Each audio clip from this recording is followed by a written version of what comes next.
కలియుగే కన్యా వివాహస్య గృహప్రవేశ యోగ అన్నారు పెద్దలు. కలియుగమున cell phone ఆపారు పిల్లలు. కలియుగమున మనకి అన్నిటికంటే కూడా ఒక కన్యాదానం. పెద్దలు పూర్వమున ఒక మాట చెప్పారు, పెళ్లి చేసి చూడు, ఇల్లు కట్టి చూడు. ఎవరైనా కుటుంబంలో ఒక ఆడపిల్ల ఉంది అంటే ఆ ఆడపిల్లని ఎంతో క్రమశిక్షణగా చక్కగా గుణగణాలతో పెంచి పెద్ద చేసి ఆ అమ్మాయికి ఇచ్చి వేరే అల్లుడికి ఇచ్చి చక్కగా పెళ్లి చేయడము అంటే ఎంతో విశేషం.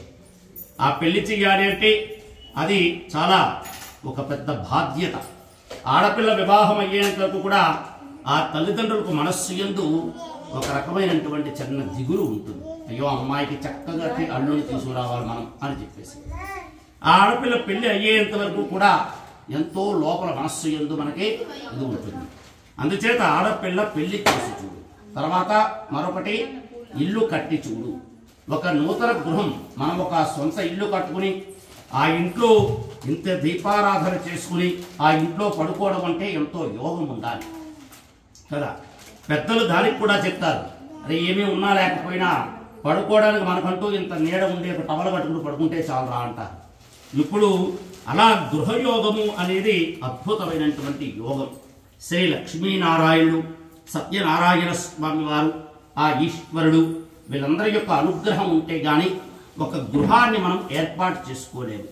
అటువంటిది ఈ రోజున మీరు మార్గశిర లక్ష్మీవారం, ఈ రోజు ఎంత మంచి రోజో తెలుసా? మార్గశిర మాసము మహావిష్ణువుకు ప్రతీక.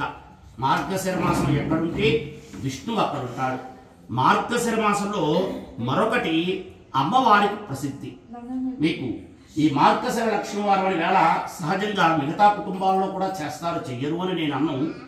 బ్రాహ్మణ కుటుంబాల్లో ఈ రోజున మార్గశిర లక్ష్మీవారం అని చెప్పేసి ఎత్తడి గిన్నెలోని బెల్లపు పరమాన్నం తయారు చేస్తారు. తయారు చేసి ఆ పరమాన్నాన్ని దేవుడికి నివేదన అర్పించి నమస్కారం చేసుకుంటారు.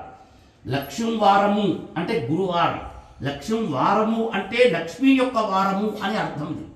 కావున అటువంటి గురువారం రోజున, మార్గశిర లక్ష్మీవారం రోజున సంధ్యా సమయంలో చక్కగా సాయంత్రం సూర్యాస్తం అయిన తర్వాత ఒక శుభముహూర్తమున మనం ఈ రోజున నూతన గృహ ప్రవేశాన్ని చేసుకుంటున్నాం. ఇది చాలా విశేషం. నూతన గృహ ప్రవేశం చేసుకోవాలి అని అంటే ఎవరికో గాని ఉండదు ఆ అర్హత. కన్యాదానం చేసేవంటి అర్హత, ఇంటికి కొబ్బరికాయ కొట్టేవంటి అర్హత, అది చాలా అరుదుగా మనకి సంప్రాప్తం అవుతూ ఉంటుంది.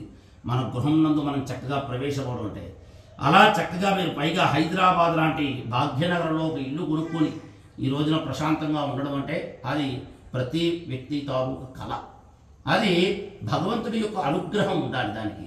అటువంటి అనుగ్రహం చేత ఈ రోజున మీ దంపతులు చక్కగా మీ పిల్లా పాపలతో కుటుంబ సమేతంగా ఇక్కడికి వచ్చి ఈ యొక్క నూతన గృహ ప్రవేశం చేసుకుంటున్నాం. ఈ యొక్క గృహంలోకి మనం సుముహూర్తానికి ముందుగా మనం ఏం చేసామురా అంటే ఆ గుమ్మడికాయ ఎది కొట్టి లోపలికి కొబ్బరికాయ ఎది కొట్టి నవధాన్యాలు వేసి ప్రవేశించి ప్రతి గడప దగ్గర ఒక్కొక్క కొబ్బరికాయ కొట్టుకుంటూ వచ్చి ఆ నవధాన్యాలు వేసుకుంటూ మనం యొక్క గృహ ప్రవేశాన్ని చేసుకున్నాం. అది ప్రవేశమయ్యాం. లోపలికి ప్రవేశమయ్యిన తర్వాత గృహప్రవేశం నందు ఆదో పూజ్యో గణాధిప, ఇక్కడ మనం పెట్టింది గణపతి పూజకు అనమాట. ఏ పూజకైనా సరే ముందుగా గణపతి యొక్క పూజ చేసుకోవాలి. కావున ఇక్కడ మనం ముందుగా గణపతి పూజ చేసుకుని, అలాగే గృహము ఇంత అందంగా ఉంది అంటే ఒకటి మేస్త్రి, కబోర్డ్ వర్క్ చేసేవంటి వాడు, ఎలక్ట్రిక్ వర్క్ చేసేవంటి వాడు, రకరకాల వ్యక్తులు రకరకాలుగా వచ్చి గృహాన్ని తయారు చేస్తే కానీ ఇంత అందంగా తయారవ్వదు. ఇలా అందంగా తయారైనటువంటి ఈ గృహానికి దేవతలు ప్రవేశించాలి అంటే పుణ్యాహవాచనము అనేవంటి ఒక ప్రక్రియ ఉంటుంది. ఆ పుణ్యాహవాచనం చేసి ఆ నీళ్ళు ఈ గృహం అంతా జరగడం ద్వారా ఈ గృహము పరిశుద్ధి అవుతుందన్నమాట. చక్కగా శుద్ధి అయ్యి గృహం అంతా దేవతలు రావడానికి ఇది అవుతుందన్నమాట. కావున ముందుగా గణపతి పూజ, ఆ తర్వాత పుణ్యాహవాచనము, ఆ తర్వాత రక్షాబంధన. రక్షాబంధన అయిన తర్వాత మనము ఈ గృహానికి ఆగ్నేయ దిగ్భాగంలో మనము గృహంలో చక్కగా నైరుతి భాగంలో పడుకుంటే ఆగ్నేయ భాగంలో చక్కగా వంట చేసుకుని ఆ ఆహారం అంతా తింటూ ఉంటాము. కావున అటువంటి ఆగ్నేయ భాగంలో మొదట దేవతలకు ఇవ్వాలి కాబట్టి అక్కడ మనం పొయ్యి పెట్టి పాలు పెట్టి పాలను పొంగించి ఆడపడుచు ద్వారా పరమాన్నాన్ని తయారు చేయిస్తాం. సో దాని పాలు పొంగించేటి కార్యక్రమం అంటాం.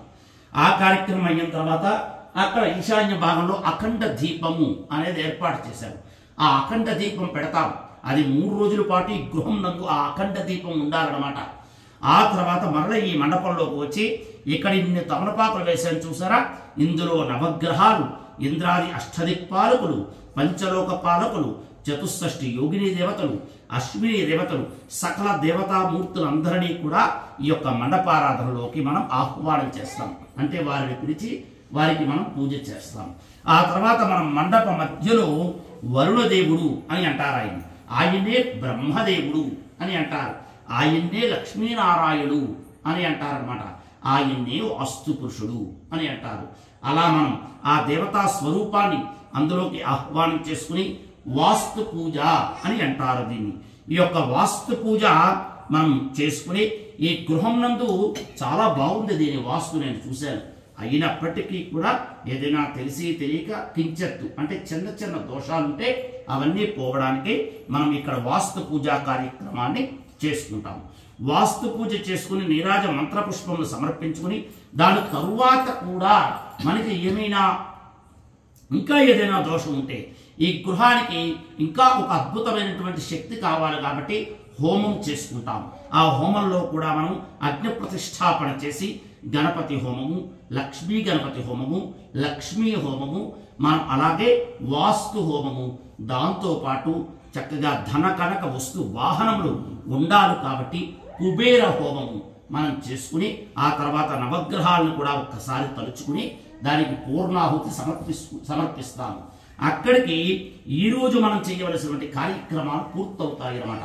దాని తర్వాత తిరిగి రేపు ప్రాతకాలం ఉదయం 9:10 ఆ సమయంలో శ్రీ వీర వెంకట సత్యనారాయణ స్వామి వారి యొక్క వ్రతం, స్వామివారి యొక్క వ్రత మండపారాధన ఏర్పాటు చేసుకుని స్వామికి విశేషంగా పూజలు చేసి తరించి ఆ తర్వాత స్వామి యొక్క 5 కథల్ని కూడా చెప్పుకుని ఆ సత్యదేవుని యొక్క ప్రసాదం చేసుకుని అది కూడా నైవేద్యం పెట్టి ఆ తర్వాత రేపు మధ్యాహ్నం మనకు కావలసినటువంటి బంధువులందరినీ పిలుచుకుని వారికి చక్కటి భోజన కార్యక్రమం, ఏది జరిగినా అన్నశాంతి జరగాలి కాబట్టి నూతన గృహం నందు చక్కటి భోజన కార్యక్రమాలు కూడా పెట్టుకుని వాళ్ళందరినీ కూడా తృప్తిపరిచి ఆ రోజు చక్కగా రేపంతా కూడా మనస్ఫూర్తిగా భగవంతుడిని తలుచుకుంటూ ఈ యొక్క గృహప్రవేశ కార్యక్రమం రేపటికి మధ్యాహ్నానికి పూర్తిగా మంత్రయుక్తంగా పూర్తవుతుంది.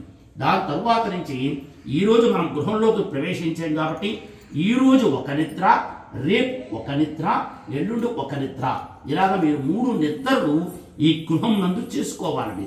చేసుకుని ప్రతిరోజు కూడా ఈ 3 రోజులు దేవుడి దగ్గర ఆ యొక్క దీపారాధన చేసుకుని ఒక అగరబత్తి వెలిగించి మీకు నచ్చినటువంటి స్తోత్రములు చదువుకుని స్వామికి హారతించుకుని బంధుమిత్రులతోని సరదాపరమైనటువంటి చక్కటి కబుర్లు చెప్పుకుంటూ చిరు నవ్వులతో చిరు మందహాసాలతో మీరు ఈ 3 రోజులు కూడా ఈ గృహం నందు గడుపుకోవాలి. అలా 3 రోజులు శాస్త్రయుక్తంగా గడపడం ద్వారా మీతో పాటు ఈ గృహంలోకి దేవతలు కూడా వచ్చి నివాసం ఉంటారు. అక్కడి నుంచి దేవతలు ఉండడానికి మీరు ఉండడానికి ఇద్దరికీ కూడా నివాసయోగ్యంగా తయారవుతుందన్నమాట నూతన గృహం. అందుకని మనము ఇప్పుడు పూజా గృహం అని అంటారు.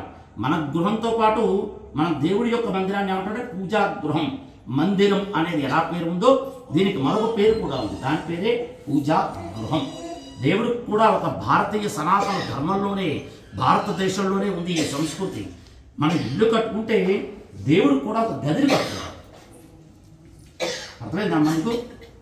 దేవుడు కూడా గది కట్టుకుని ఆ గది యందు భగవంతుని ఏర్పాటు చేసుకుంటాం. దాని యొక్క అర్థం ఏమిటంటే ఈ గృహం నందు మీరు మీ బెడ్రూమ్లో పిల్లలతో మీరిద్దరూ పడుకుంటే, మీ ఇంకొక బెడ్రూమ్లో మీ యొక్క పిల్లలు పడుకుంటే, మరొక బెడ్రూమ్లో మీకు వచ్చినటువంటి అతిథులు ఎవరైతే అతిథులు వస్తారో ఈ అతిథులు పడుకుంటే ఆ పూజా గృహం ముందు దేవతలు పడుకుంటారు. ఎప్పుడు దేవతలు నివాసం ఉంటారు. మీరు మీ గృహాన్ని బయటికి కనిపించేవంటి దాంతో ఎంత చక్కగా కాపాడుకుంటారో మీకు కనిపించదు ఏదైతే ఉందో దాన్ని ఆ భగవంతుడు కాపాడుతూ ఉంటాడు. ఆ లక్ష్మీ అమ్మవారు కాపాడుతూ ఉంటుందన్నమాట.